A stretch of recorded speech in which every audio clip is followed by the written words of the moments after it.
క్రైస్తవ వ్యతిరేకి జగన్ అంటూ క్రైస్తవుడై ఉండి మణిపూర్పై ఎందుకు మాట్లాడలేదు? ముడుముక్కలాటతో రాష్ట్రంలో రాజధాని లేకుండా చేశారు. అప్పులు తప్ప అభివృద్ధి లేదు. లెక్కర్ ఇసుక మాఫియా సాయంతో దోచుకుంటున్నారు. రాష్ట్ర కాంగ్రెస్ అధ్యక్షురాలు షర్మిల ధ్వజం అట్టహాసంగా బాధ్యతల స్వీకరణ.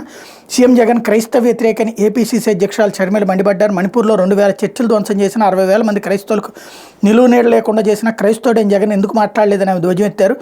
ఎంత జరిగినా భాజపాకు మద్దతు ఇవ్వడం ఏంటని జగన్పై ఆగ్రహం వ్యక్తం చేశారు. విజయవాడలో ఆదివారం ఆమె ఏపీసీసీ అధ్యక్షురాలుగా బాధ్యతలు స్వీకరించారు. అనంతరం కార్యకర్తలను ఉద్దేశించి మాట్లాడుతూ సీఎం జగన్పై తీవ్రంగా మండిపడ్డారు. మణిపూర్ ఘటనపై జగన్ మాట్లాడబోతే క్రైస్తవుల కడుపులు మండవా? వారికి మనసు లేదా? వారు మనుషులు కాదా? రాష్ట్రంలో అభివృద్ధి జరగకపోయిన దళితులపై దాడులు 100% పెరిగాయి. ఎక్కడ చూసినా ఇసుక, లెక్కర్, మైనింగ్ మాఫియా దోచుకోవడం, దాచుకోవడం, ఇంతకంటే రాష్ట్రంలో ఏం జరిగిందని ప్రశ్నించారు. అసలు పాయింట్ పక్కకెళ్ళిపోయింది.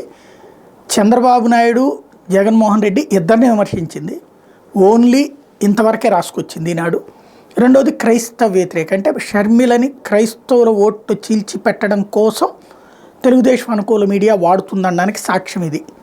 ఓన్లీ క్రిస్టియన్స్ని టార్గెట్ చేయాలి. ఇప్పుడు ప్రభుత్వ వ్యతిరేక ఓట్లు మళ్ళీ వెళ్ళి చంద్రబాబుకే పడాలి. ప్రభుత్వకి అనుకూలంగా ఉండే క్రైస్తవ ఓట్లు విడిపడాలి. ఇది వ్యూహాత్మకంగా వ్యవహరించేటటువంటి, అంటే చంద్రబాబు గారి కోసం అనుక్షణం వ్యూహాత్మకంగా వ్యవహరించేటటువంటి ఈనాడు స్టైల్ ఆఫ్ జర్నలిజం ఇది. లేకపోతే మమ్మల్ని కాదని ఎన్నికల